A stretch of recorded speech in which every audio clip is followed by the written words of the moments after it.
Huomenta. Kuka helvetti sä oot? Ai neiti rupeaa vitsailemaan heti aamusta. No, kyllä se komulaiselle sopii. Mä teen tässä ominnokkinen vähän aamupalaa. Eikä haittaa. Nyt hävyt täältä ennen kuin mun serkku ja se lapsi herää. Ai täällä ketään ole. Miten niin ei oo? Mä kävin tutkimassa jo kaikki paikat ja nyt mennään suihkuun ja peset mun selää ja päästään katsomaan mun kuppipenkkiä. Helvetti, hävyttääkö? Voin mäkin sun selkäs pestä.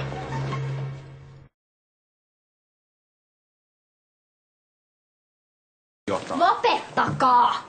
Pitäis tehdä aina riidellä. Hei Sofia kulta, paljon sä jättäisit mut ja isän nyt ihan vaan rauhaa ja otat nää sun karkkisemmet mustaa. Kun sä et todellakaan osaa tehdä muuta kuin pilata muiden ihmisten elämät.